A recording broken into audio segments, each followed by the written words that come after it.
بسم الله الرحمن الرحيم والصلاة والسلام على أشرف الأنبياء وخاتم المرسلين سيدنا وحبيبنا محمد وعلى آله وصحبه أجمعين ومن اتبع هداه إلى يوم الدين وعنا معهم بمنك وكرمك وجودك يا أرحم الراحمين يا رب العالمين.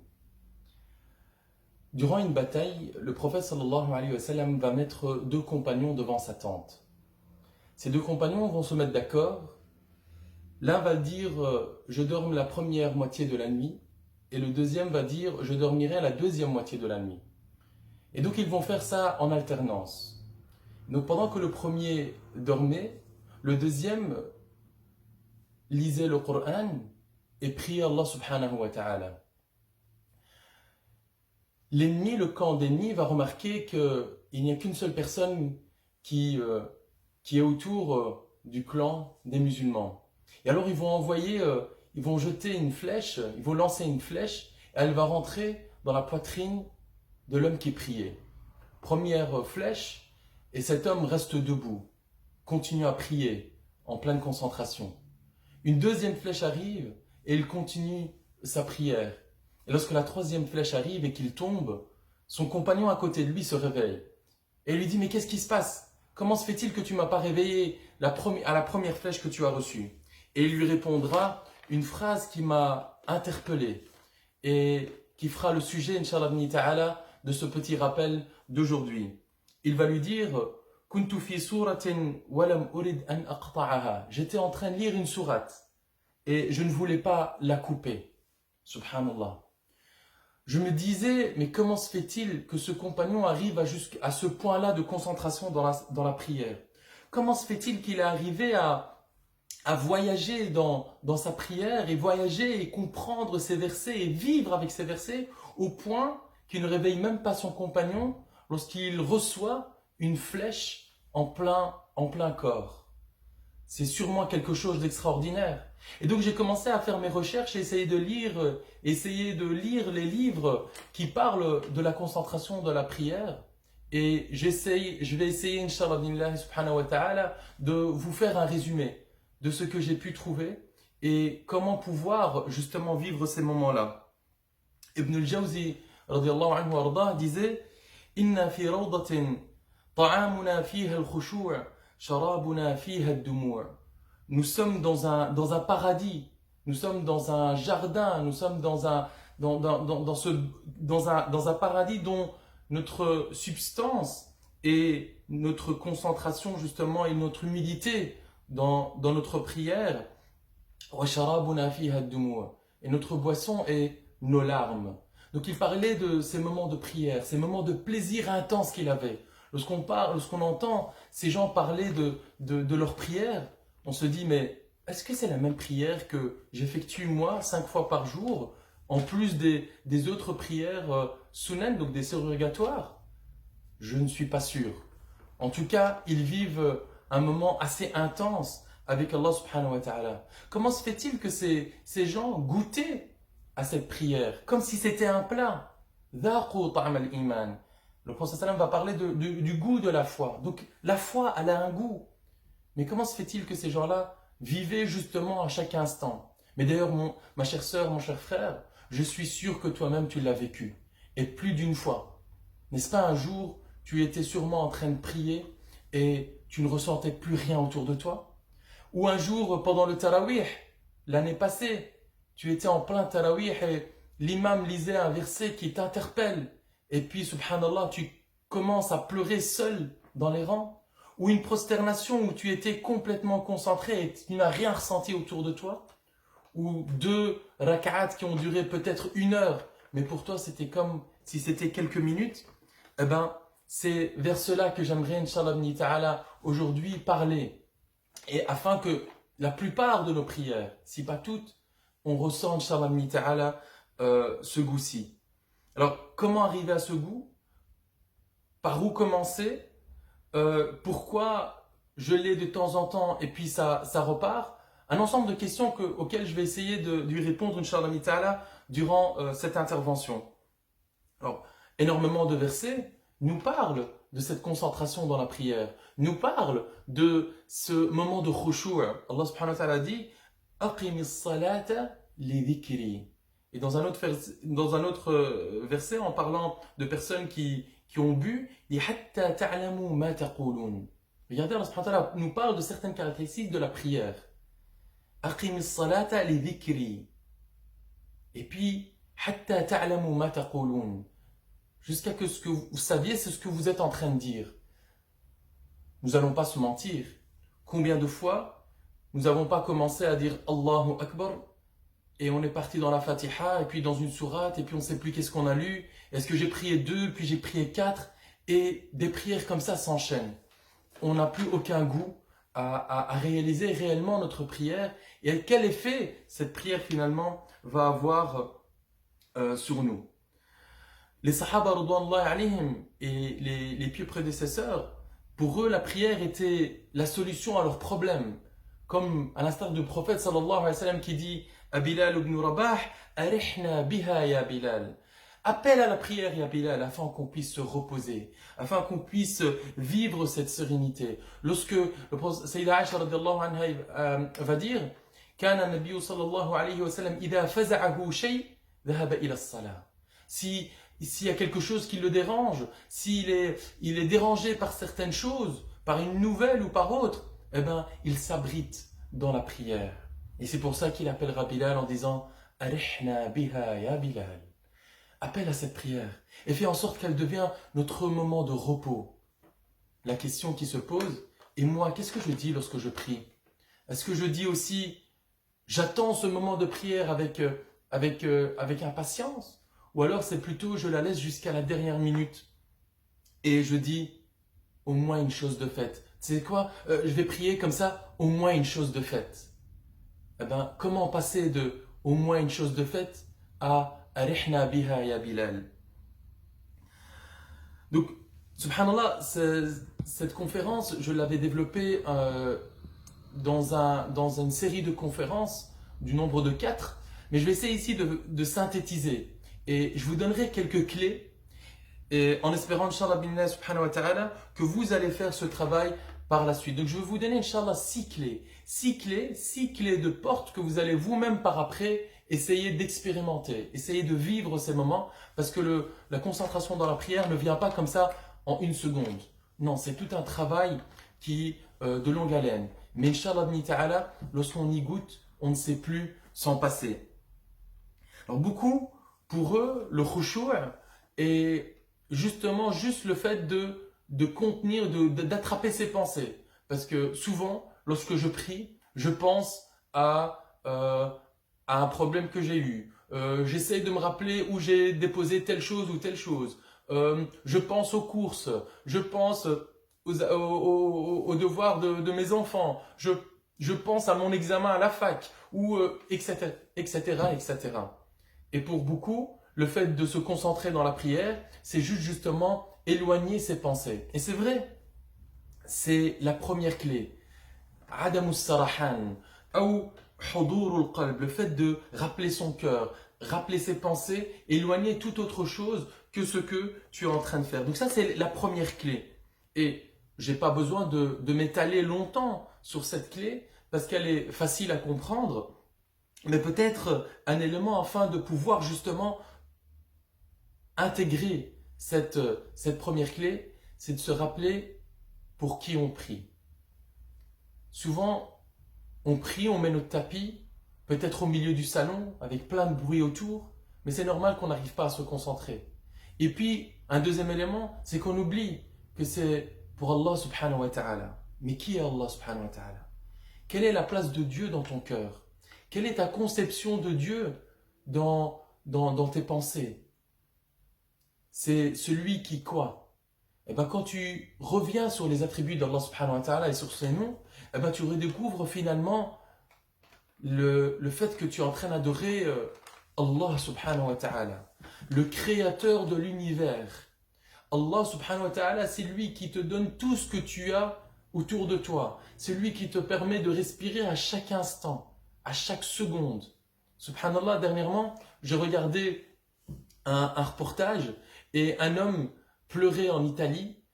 Il avait attrapé le Covid, qu'Allah subhanahu wa ta'ala vous en protège et qui guérit celles qui l'ont attrapé. Il pleurait, il disait, je paye je ne sais combien d'euros pour une bouteille d'oxygène et le Seigneur m'en donne depuis maintenant 60 ans gratuitement. Eh bien, subhanallah, lorsque tu reviens à ce genre, à ces choses simples finalement que Dieu nous a données, auxquelles n'ont aucune valeur finalement, eh bien, subhanallah, tes pensées reviennent toutes seules. Parce que tu sens que tu es en train de parler et communiquer avec le Tout-Puissant exalté soit-il. Et que tu as finalement énormément de choses à lui dire et que tout ce qui est autour de toi n'est que facultatif. Et c'est pour ça que lorsque tu vas lever les mains et que tu vas dire Allahu Akbar, tu passes dans un monde parallèle. Alors, avant de commencer d'ailleurs de dire Allahu Akbar, il y a une petite préparation à faire. Déjà, le fait de faire ces ablutions avant chaque prière, ça te met déjà en condition, ça réveille tes sens. C'est pas pour rien que l'oudou, c'est les bras, le visage, les pieds. Donc ça te réveille un peu, ça te donne un peu, comme on appelle un nashat. Le fait de refaire ces ablutions avant la prière. Le fait de prier la sunna. Les 2 rak'at ou les 4 rak'at selon chaque prière que tu fais avant ou après, elles te mettent justement dans le bain. Elles te préparent pour ta prière obligatoire. Elles te préparent psychologiquement à rentrer en communication avec le Seigneur. C'est des choses des fois qu'on oublie, des choses simples, mais des petites choses simples qui te permettent, bi'idnillahi subhanahu wa ta'ala, de goûter à cela. Mes chers frères et mes chères sœurs, je vous parle de quelque chose d'extraordinaire. Vous n'allez plus pouvoir vous en passer de ces prières et vous allez vous poser des questions justement sur les prières précédentes que vous avez organisées. Et alors, pensez à un moment par exemple, à ceux par exemple qui se rappellent avant leur Pâques par exemple, ou un examen oral, ou un entretien.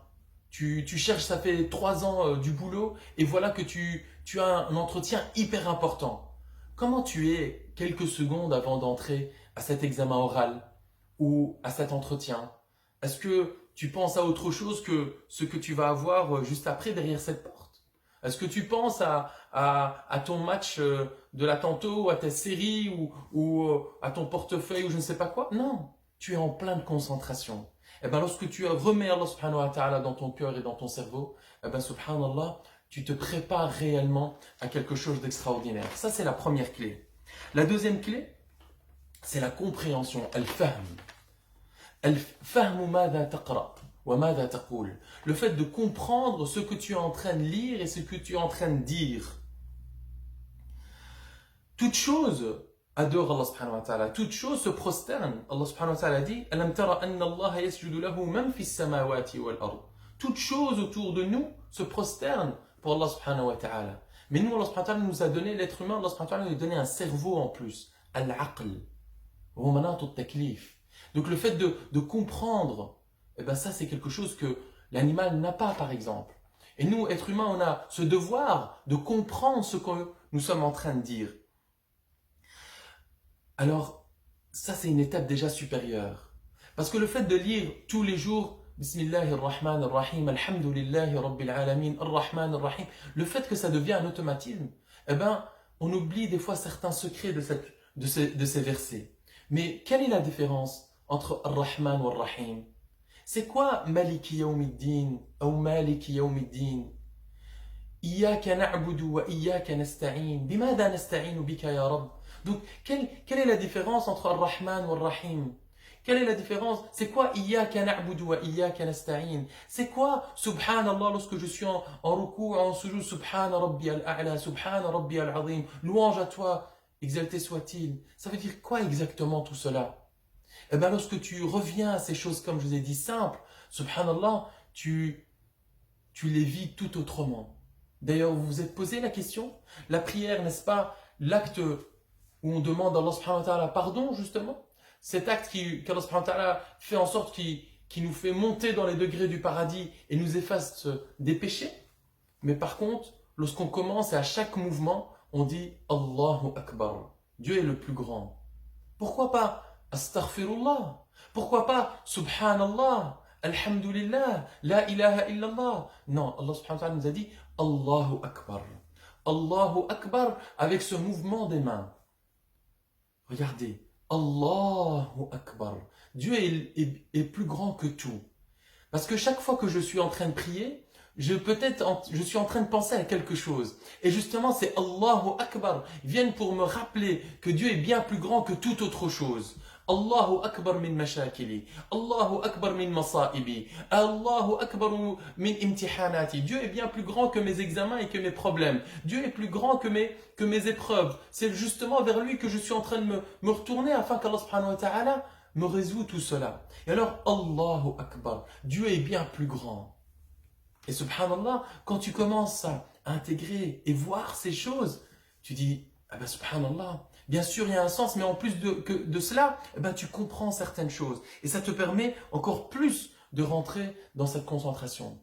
Alors la question qui se pose, c'est, mais Oussama, moi je ne comprends pas l'arabe. Alors, ne pas comprendre l'arabe pendant un laps de temps, c'est peut-être compréhensible. Mais après, vu que cette prière, tu l'as fait 5 fois par jour, je pense qu'il est important, il est même primordial d'aller plonger dans la signification de ce que je suis en train de dire dans ma prière. Et bien sûr, la yukallifullahu nafsan illa wus'aha. Dieu ne te fait pas porter ce que tu ne peux pas porter. Mais ce que tu peux porter, eh ben porte-le. Essaye de, justement, chaque jour, essaye de comprendre l'un ou l'autre verset. Si par jour, on essaye de comprendre un seul verset, eh ben en 5-6 jours, nous voilà en quelques jours, nous avons compris, en tout cas, les versets de l'Fatiha. Et puis, on essaye avec les sourates qu'on lit souvent, etc., etc. Alors, je vous ai donné là, déjà, 2 clés. Donc, je vous ai dit, le fait d'essayer de ramener ses pensées, se rappeler qui nous adorons et vers qui je me dirige lorsque je dis Allahu Akbar. Et ensuite la compréhension de ce que je suis en train de dire. Et subhanallah, c'est quelque chose d'assez important. Et puis l'objectif, pourquoi je prie finalement? Oui, parce qu'Allah subhanahu wa ta'ala me le demande, mais parce que moi j'en ai besoin. C'est le moment où je peux me recueillir, ce moment où je peux lui demander pardon et lui demander tout ce que je veux. Il n'y a aucun intermédiaire entre moi et mon Seigneur. À ce moment-là, c'est justement, tu es en communication VIP avec Allah subhanahu wa ta'ala. Et là, subhanallah, lorsque tu es en train de comprendre ce que tu es en train de dire, et lorsque je commence à plonger dans la méditation des versets que je suis en train de lire, et d'ailleurs je vous conseille, pour la lecture de la sourate juste après la Fatiha, essayez de changer de temps en temps. Pas tout le temps lire les mêmes sourates, les mêmes versets. Tout le temps, parce que là, on rentre dans une répétition, on rentre dans un automatisme. Justement, de temps à autre, changer les versets. Ça nous permet de se réveiller, réveiller notre subconscient, nous réveiller, nous faire penser et méditer les versets. Et ça nous permet de rentrer dans un 3e état. Ça nous amène vers une 3e clé. Le fait que lorsque je prie Allah subhanahu wa ta'ala, j'ai ce sentiment entre la crainte et l'espoir. La crainte de son châtiment et l'espoir de son pardon. شعور بين الخوف والرجاء. خوف من عقاب الله سبحانه وتعالى مع رجاء برحمة وغفران منه. L'être humain et le croyant, il est comme ça. Ils volent avec 2 ailes. L'aile de la crainte d'Allah subhanahu wa ta'ala, la crainte de son enfer et de son châtiment, et l'espoir de sa miséricorde et de sa rahma. Le fait qu'Allah subhanahu wa ta'ala est pardonneur. Le fait qu'Allah subhanahu wa ta'ala n'a rien à gagner de nous mettre en enfer.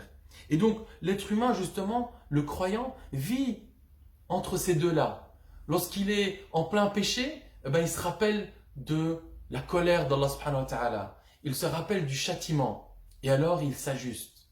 Et lorsqu'il est en pleine adoration, il pense au fait qu'Allah subhanahu wa ta'ala est pardonneur. Lorsqu'il fait cet effort de revenir vers Allah subhanahu wa ta'ala et de demander à Allah subhanahu wa ta'ala pardon, il pense au fait qu'Allah subhanahu wa ta'ala va bien accepter bidnillahi subhanahu wa ta'ala son pardon. Allah subhanahu wa ta'ala dit dans le Coran Karim, قُلْ يَا عِبَادِيَ الَّذِينَ أَسْرَفُوا عَلَىٰ أَنفُسِهِمْ لَا تَقْنَطُوا مِنْ رَحْمَةِ اللَّهِ. Ô vous ceux que vous êtes lancés dans l'abondance du péché, ne pensez pas qu'Allah subhanahu wa ta'ala ne va pas vous pardonner. Ça me rappelle subhanallah l'histoire de ce poète qui s'appelle Abu Nawas, à l'époque, qui était un homme buveur d'alcool, qui passait son temps la nuit à chanter, à danser avec les femmes et boire de l'alcool, etc. Et les gens disaient, impossible qu'Abu Nawas un jour demande le pardon et qu'Allah subhanahu wa ta'ala accepte son pardon. Et subhanallah, cette phrase, ça fait tilt dans son cerveau. Et il va dire une des plus belles poésies qui parle du pardon. En disant, Ya Rabbi in kathirat dhunubi kathratan, falaqad alimtu bi anna afwaka a'zamu, in kana la yarjuka illa muhsinun, fabiman yaludhu wa yastajiru al-mujrimu, ad'uka Rabbi kama amarta tadarru'an, fa idha radatta yadi, faman dha yarhamu.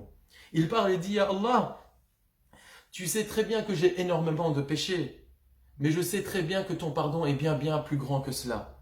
Si seulement les personnes qui sont pieux, c'est eux, les personnes pieuses qui viennent vers toi, alors vers qui vont les pécheurs? Ad'uka Rabbi, je te demande, oh, je t'implore, je te prie Allah subhanahu wa ta'ala, comme tu nous as demandé, en me sentant petit et pauvre envers ta miséricorde. Oh Allah subhanahu wa ta'ala, ne me laisse pas comme ça tout seul. Et subhanallah, il redeviendra, il repassera sur le bon chemin. Donc voilà un équilibre. Le croyant est dans le juste milieu. Subhanallah. Mais il est important de se faire sentir cet état. Le fait que quand tu dis Allahu Akbar et que tu pries Allah subhanahu wa ta'ala et lorsque tu es en plein soujoud, de demander pardon à Allah subhanahu wa ta'ala. Sayyidina Ali, karramallahu wajha, le quatrième calife et le cousin du prophète sallallahu alayhi wa sallam, Sayyidina Ali, lorsque il attendait l'appel à la prière, il tremblait. Et on lui posa la question, mais pourquoi? Et il répondra, Ja'a waqtu amanatin araduha Allah subhanahu wa ta'ala ala as-samawati wal ard wal jibal fa ashfaqna an yahmilnaha wa hamaltuha ana. J'ai maintenant une responsabilité, une grosse amana qu'Allah subhanahu wa ta'ala a mis à déposer sur les montagnes qu'elle n'a pas pu supporter, et je la porte maintenant moi-même. Donc ce moment de rendez-vous avec Allah subhanahu wa ta'ala, ça c'est une prière, subhanallah, une autre prière. Et sûrement que un jour tu es rentré à la mosquée, ou pour ceux que par exemple de temps en temps sont partis dans lointain comme ça dans un voyage, ils se trouvent dans une petite mosquée, ou même une fois à la Mecque, je me rappelle un homme comme ça qui priait derrière la Kaaba, et pendant des heures il reste debout, et il pleurait, et je me dis, mais ça doit être quelque chose d'incroyable qu'il vit, c'était un moment, je ne sais comment l'expliquer, subhanallah. Eh bien, c'est à partir de ce genre de situation que je me suis dit, il faut que je puisse aussi rechercher ce sentiment, il faut aussi que moi aussi à mon tour je vis ces moments-là. Et subhanallah, lorsque tu en goûtes une seule fois, une petite goutte, eh ben, tu as envie, subhanallah, davantage. Cela nous amène vers une quatrième clé qu'on appelle al-hayba. Al-hayba, c'est cette considération, cette vénération au Seigneur exalté soit-il. C'est un sentiment de crainte, mais une crainte avec vénération, avec ce sentiment qu'Allah subhanahu wa ta'ala est bien plus grand que toute autre chose dans le monde. Et subhanallah, lorsque tu te rappelles, c'est le premier sentiment dont on avait parlé, c'est la connaissance, mais et la crainte, mais avec une connaissance du Seigneur exalté soit-il. Et savoir qu'Allah subhanahu wa ta'ala est pardonneur. Si on veut faire une métaphore, et bien sûr exalté soit-il, il est bien plus grand que toute métaphore, c'est comme lorsque tu rentres dans un examen oral, dans un examen très difficile, connu dans ta fac qui est très compliqué. Mais ce prof, derrière cette porte, est un prof qui est connu pour sa gentillesse. Et alors tu rentres avec une crainte, parce que tu sais que cet examen est très compliqué, mais d'un autre côté, tu te rappelles que le professeur est bon, et qu'il est juste, et qu'il essaye d'aider afin que cet étudiant puisse réussir. Ce sentiment-là, il te traverse à certains moments pendant ta prière, un moment de hayba. Et subhanallah, c'est ça que Sayyidina Ali radiallahu anhu va ressentir lorsqu'il se met devant, lorsqu'il va commencer à prier. Tous des petits moments, toutes des petites clés qui te permettent, Inch'Allah subhanahu wa ta'ala, de plonger là-dedans. Donc chaque clé que je vous ai donnée, je vous en ai parlé que quelques minutes, mais je vous laisse la découvrir, Inch'Allah ta'ala, par vous-même, bidnillahi subhanahu wa ta'ala. Lorsqu'on traverse cette station ou cette porte, on arrive à quelque chose d'extraordinaire. Un sentiment qui traverse ton cœur et qui commence à le faire trembler. Parce que tu commences à rentrer par une porte qui s'appelle la porte de l'amour d'Allah subhanahu wa ta'ala. Tes actes et tes adorations se font complètement par amour et non plus par obligation. Tu entends le adhan, mais c'est pas juste le fait que tu es obligé de te lever qui te fait lever, mais c'est ce rendez-vous avec ton Seigneur qui te fait lever. Tu l'attends avec impatience. Lorsque tu te couches la nuit, la dernière chose auquel tu penses, c'est j'attends ce moment de l'Fajr, ce moment de prière de nuit, de salat et tahajjud, afin d'être avec Allah subhanahu wa ta'ala. Un moment privilégié avec Allah subhanahu wa ta'ala. Et subhanallah, j'ai discuté avec des personnes qui vivent ces moments-là. Tu peux leur donner 1 million d'euros afin qu'ils restent avec toi à faire une nuit blanche et dormir par exemple, que quelques heures. Eh ben, ils te disent non, je préfère rentrer, dormir un peu afin de me réveiller et être avec Allah subhanahu wa ta'ala. Tu dis, mais comment vous ressentez cela? Ben, c'est un processus. Et subhanallah, ce que tu adores Allah subhanahu wa ta'ala par amour, ça n'a rien à voir. C'est tout autre chose que le fait de le prier parce que ton père te réveille et que c'est l'heure de le fajr. Que tu dois te lever, que ton réveil se répète, que tu le mets sur répétition 3 ou 4 fois. C'est tout autre chose. Le fait d'attendre ce moment, subhanallah, est quelque chose incroyable. Et quand tu fais un pas vers Allah subhanahu wa ta'ala en fait 10. Et vous connaissez tous le hadith du prophète sallallahu alayhi wa sallam, le hadith al-Qudsi, où Allah subhanahu wa ta'ala dit من تقرب إلي ذراعا تقربت منه باعا ومن أتاني مشيا أتيته هرولا أو كما قال sallallahu alayhi wa sallam. Donc le fait que si tu fais un pas, Allah subhanahu wa ta'ala en fait davantage. Lorsque tu viens vers moi, Allah subhanahu wa ta'ala parle, exalté soit-il, et dit, si tu viens vers moi en marchant, je viendrai vers toi en courant. Donc Allah subhanahu wa ta'ala fera toujours un pas en plus. Et Allah subhanahu wa ta'ala il est content qu'on revienne vers lui. Le hadith où le prophète sallam dit de cet homme, donc la métaphore pour montrer qu'Allah subhanahu wa ta'ala, comment il est content de nous retrouver et qu'il nous voit en situation de repentir, c'est comme cet homme qui est dans le désert, qui est sur sa chamelle et qu'il se repose à un certain moment, il descend de sa chamelle et il s'endort, et lorsqu'il se réveille, il ne trouve plus sa monture. Et il commence à la chercher un peu partout, mais c'est en vain. Et donc il se couche en se disant que c'est fini. Il n'y a que la mort qui l'attend. Il est dans un désert, il fait chaud. Et tous ses biens étaient au-dessus de son chameau. Et puis, subhanallah, il se réveille sur sa chamelle ou son chameau qui le réveille pendant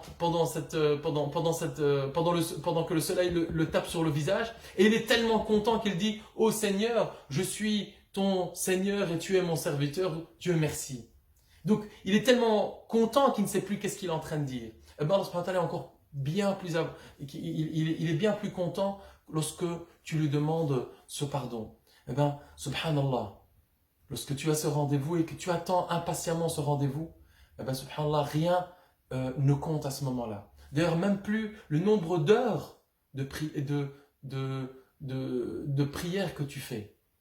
Ça me rappelle dernièrement une vidéo que j'ai vue sur internet d'un homme qui pose la question à un savant et lui dit « Est-il possible de finaliser la lecture du Coran en une seule raka'a ?» Et le cheikh lui répond « Je ne suis pas étonné par le fait qu'on puisse terminer le Coran en une seule raka'a, mais je suis étonné que tu sois étonné qu'on puisse le faire. Le fait de rester debout pendant des heures, lorsque tu es avec une personne chère, subhanallah, et d'ailleurs on le dit souvent, tu es avec une personne chère, tu es avec une personne que tu aimes bien, ou alors vous vous rappelez, pour ceux qui sont déjà mariés, les moments de fiançailles, lorsque vous êtes avec votre fiancé bien-aimé, eh ben, vous comptez pas les heures, vous pouvez rester, lui parler au téléphone pendant des heures, et ensuite lorsque tu regardes l'heure, tu regardes, il est 2 heures du matin, et tu te dis, quoi? J'ai pas vu le temps passer. Eh ben, subhanallah, exalté soit-il, lorsque tu l'aimes et qu'il t'aime, tu ne sens plus le temps passer. et tu vis des moments extraordinaires dans ta prière. On arrive à la dernière station, la dernière clé, la 6e clé, c'est lorsque tu es dans ce moment d'amour et cet élan d'amour, tu arrives à une station de ce sentiment de al-haya, le fait que tu sois timide. Timide de quoi en fait? Timide du fait que tu n'arrives pas à adorer Allah subhanahu wa ta'ala comme il le mérite. Parce que tu es passé par ces étapes et tu as vu ce qu'Allah subhanahu wa ta'ala t'a donné, tu as vu ce qu'Allah subhanahu wa ta'ala t'a offert, tu as vu les bienfaits qu'Allah subhanahu wa ta'ala te donne autour de toi, la miséricorde d'Allah subhanahu wa ta'ala, tu vois sa puissance et sa miséricorde et tu deviens timide de dire mais en fait je ne fais rien par rapport à ce que tu me donnes, ya Rabbi. Si tu commences à énumérer un peu les bienfaits d'Allah subhanahu wa ta'ala, tu ne pourras jamais les énumérer. Eh bien, tu rentres dans cette étape et dans cette situation.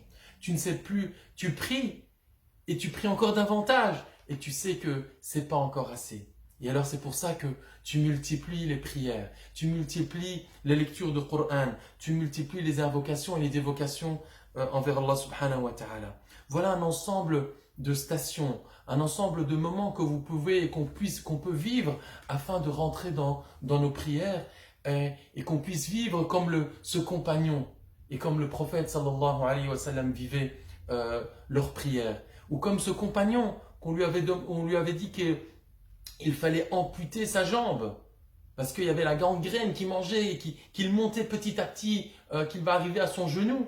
Et alors il va demander qu'on lui ampute sa jambe pendant sa prière. Et lorsqu'il sera en prosternation, en soujoud, on va lui amputer sa jambe. Et il dira qu'il n'a pas senti grand-chose.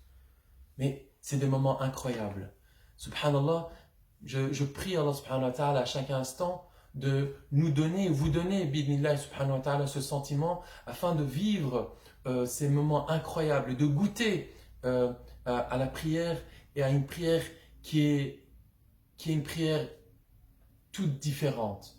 Et comme je vous ai dit, lorsque vous rentrez dans ce processus, vous allez vous dire, mais ce que je faisais avant, c'était pas la même prière, c'était pas le même goût. Vous voyez quand un jour vous allez au bled où on vous donne cette pastèque toute froide, toute sucrée, et que vous la mangez, vous dites, ah mais ça n'a rien à voir avec la pastèque que je mange, que je prends dans la grande surface. Eh ben, or c'est la même chose. Une pastèque est une pastèque, mais une pastèque qui est bien mûrie, qui a bien été charriée, qui a été bien mise dans des bonnes conditions, n'est pas la même chose qu'une pastèque qui a été prise par des produits chimiques et autres. Alors revenez là, subhanahu wa ta'ala, et c'est justement l'occasion en or aujourd'hui pendant ce mois de Ramadan qui est en plein confinement. Alors certains vont dire, oui mais Oussama c'est compliqué justement de vivre ces moments-là, et sachant qu'on ne va pas à la prière, on ne va pas à la mosquée pour vivre cette prière. Ben, je pense que justement c'est un cadeau qu'Allah subhanahu wa ta'ala nous offre aujourd'hui, parce que c'est justement dans cette solitude que tu vas pouvoir, Inch'Allah ta'ala, puiser à l'intérieur de ton cœur et retrouver Allah subhanahu wa ta'ala en VIP, Inch'Allah ta'ala. Allahumma أذقنا طعم الإيمان وأذقنا الخشوع في الصلاة إنك على كل شيء قدير وبالإجابة جدير وصلى اللهم على سيدنا وحبيبنا محمد وعلى آله وصحبه أجمعين والسلام عليكم ورحمة الله وبركاته.